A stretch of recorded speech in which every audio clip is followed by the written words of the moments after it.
Hi అండి, అందరు బాగున్నారా? నేను మామిడి పండ్ల పానకం చేస్తున్నా. ఈరోజు మిరుగు కదండి. ఈరోజు మా సైడు మామిడి పండ్ల పానకం చేసుకుంటారు కంపల్సరీ. అట్లు మామిడి పండ్ల పానకము. సో నేను 5 పండ్లతో చేస్తున్నానండి. 5 పండ్లు.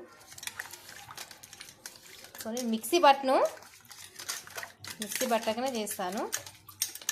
మిక్సీ పడితే తినరు, అంటే బాగుండదు. మిక్సీ పట్టకనే చేసుకోండి, బాగుంటుంది. ఇలా పండు మంచిగా కడిగేసేసి దాన్ని మెత్తగా చేయాలండి.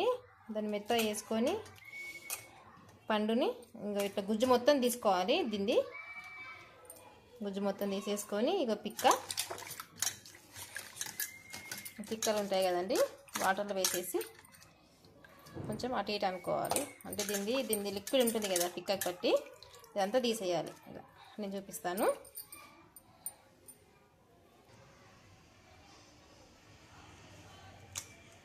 మనము తీసేసాం కదండి పిక్క.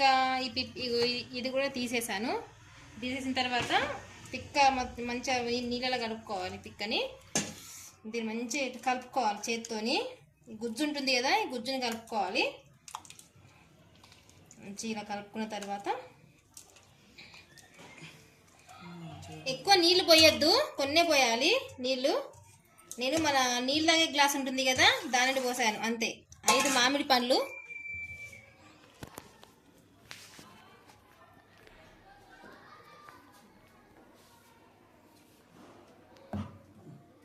5 మామిడి పండ్లు. ఇవి 5 మామిడి పండ్లతో చేస్తున్నా.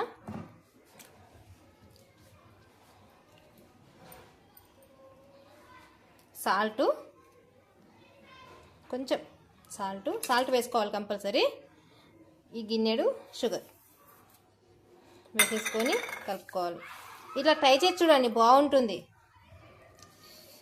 మిక్సీ పడితే టేస్ట్ పోతుంది, అంటే మేము ఇలానే చేసుకుంటాము. చూడండి, మీరు కూడా చేసుకొని బాగుంటుంది. ఇలా ఉండాలి.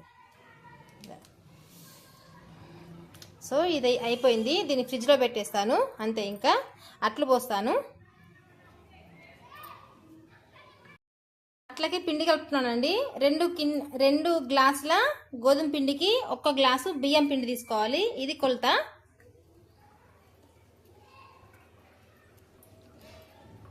దీంతోని 2 గ్లాసుల గోధుమ పిండి తీసుకున్నాను.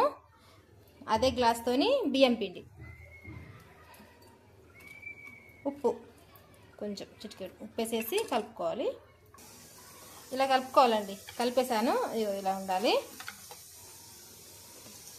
కలిపేసాను. దీన్ని మనము కలుపుకున్న తర్వాత హాఫ్ అన్ అవర్ అన్నా మనము పక్కన పెట్టి ఉంచుకోవాలి, వెంటనే పోసుకోవద్దు. హాఫ్ అన్ అవర్ తర్వాత నేను అట్లు ఎలా పోయాలో నేను చూపిస్తాను. హాఫ్ అన్ అవర్ అయిందండి, నానింది. ఇట్లా మంచిగా నానాలి. ఇది నానితేనే మనకు అట్టు వస్తుంది.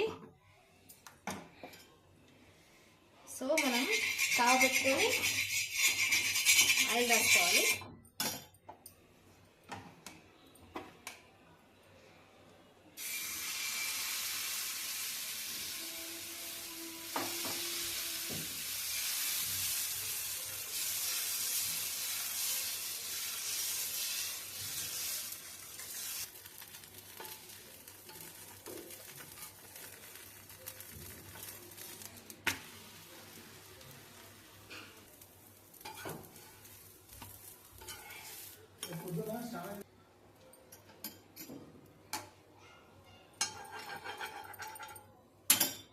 సెకండ్ది పోస్తున్నానండి. కొంచెం ఆయిల్ వేసుకొని ఇలా పోసుకోండి.